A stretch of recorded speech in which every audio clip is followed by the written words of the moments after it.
ایک باپ کے لیے یہ سوچنا چاہیے کہ اس کا بیٹا ہے وہ آخر کیمرے میں کیوں آیا ہے. اگر یہ میرے ساتھ ہو رہا ہے تو کتنے گھروں میں یہ سب کچھ ہو رہا ہوگا, اور میرے خیال ہماری نیچے والے طبقے میں اس سے بھی ورس چیزیں ہو رہی ہوں گی. 5 سال سے وہ مجھے کمپلینٹ کر رہی تھی, لیکن میں اسے کہتا تھا یہ فیملی میٹر ہے, اس کو کلوز کر دو. میں اس کی بات کو اگنور کرتا آیا. کیسٹر وثوق ہیں, ظاہر سی بات ہے, انہوں نے NA-167 سے PTI سے کانٹیسٹ کی ہے, تو MN نے آپ کو پتا ہے جب کانٹیسٹ ہوتا ہے تو اس کے تعلقات بہت وسیع ہوتے ہیں. مطلب آپ کے ابو پڑھے لکھے ہیں, سمجھدار ہیں, تو یہ کہ ایسا حرکت کیوں کی, کس وجہ سے؟ ایسی حرکت کی سمجھ مجھے بھی نہیں ہے. ایسی حرکت کی سمجھ نہ مجھے پتا ہے نہ میں بتا سکتا ہوں. مجھے نہیں آئیڈیا کہ ہماری فیملی میں کبھی ایسی حرکت ہوئی نہیں. تو جس وقت میرے ساتھ آمنہ کے جو شوہر ہیں, تیمور ان کا نام ہے, ان سے جانتے ہیں کہ یہ سارا واقعہ کیا ہوا, کیونکہ ایک باپ ہے, باپ کے لیے بیٹے کا سر اٹھا کے اس طرح سارا یہ چیزیں کرنا بڑا مشکل ہے.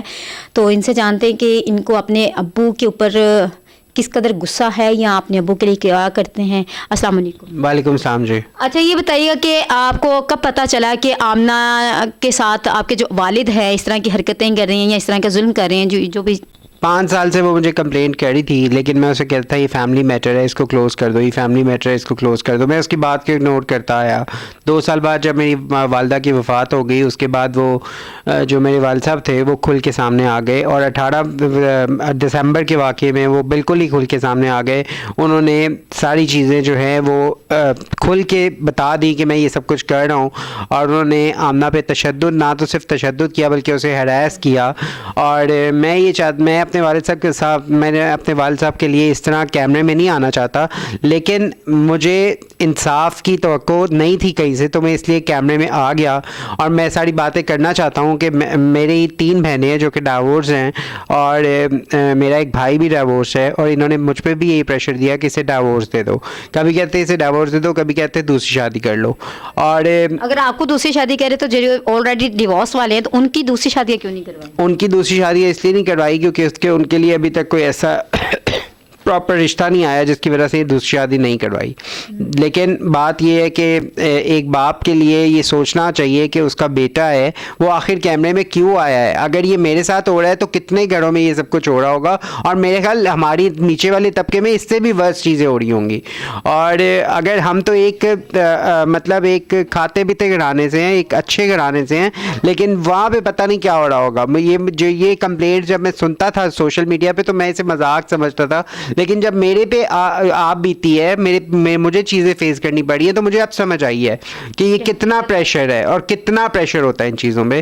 تو میں صرف یہ کہوں گا کہ ایسے معاملات کو روکا جائے, اور حکومت ایسے معاملات کے لیے ایک اسٹرانگ قانون بنائے جس میں ہر چیز کو ایک انصاف سے تولا جائے, انصاف میں تولا جائے. ہر ادارے کو اس چیز کا احساس ہو کہ ہر ادارے نے انصاف کرنا ہے. اچھا, آپ کو کبھی کسی نے, ابھی آپ کے بہت سارے لوگ آپ کے رشتہ دار بھی ہوں گے, کسی نے یہ نہیں کہا کہ آپ وہ باپ ہے, آپ بیٹے ہو تو اچھا نہیں لگتا؟ مجھے بہت سے رشتہ داروں نے کہا, مجھے بہت سے رشتہ داروں کا پریشر ہے, لیکن میں پھر بھی ان کے ساتھ ایک دفعہ بیٹھا کہ ابو گھر کی بات گھر میں ختم کر دیتے ہیں, اس کو نہ اچھالیں.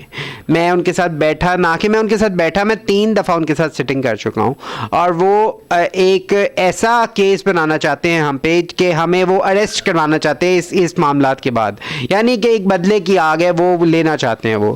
اور جب کہ میں نے اس کے خلاف آج اس کے خلاف آواز اٹھا رہا ہوں کہ یہ نہیں ہو سکتا جو میرے والد صاحب چاہتے ہیں, اور نہ ہم ایسا کچھ ہونے دیں گے.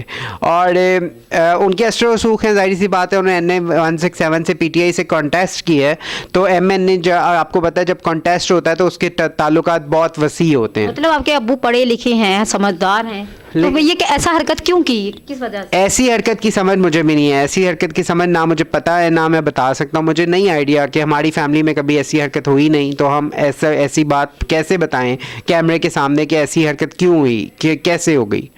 لیکن بات یہ ہے کہ بات کا سولوشن نکالنا چاہیے, اور بات کو بیٹھ کے ڈیسائیڈ کرنا چاہیے.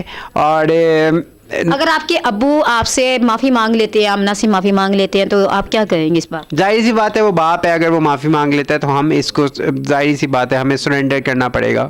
پھر بھی میں اپنے باپ کی عزت کے لیے کہتا ہوں کہ ہم سرنڈر کر دیں گے. اور لیکن آمنہ